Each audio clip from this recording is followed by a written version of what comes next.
Fred, work the door.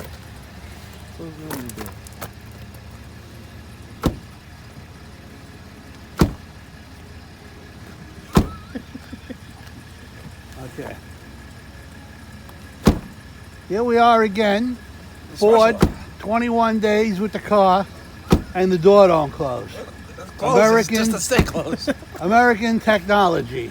I'm worrying about the safety of the driver on the Garden State Parkway going 70 miles an hour, and he could accidentally fall out the door.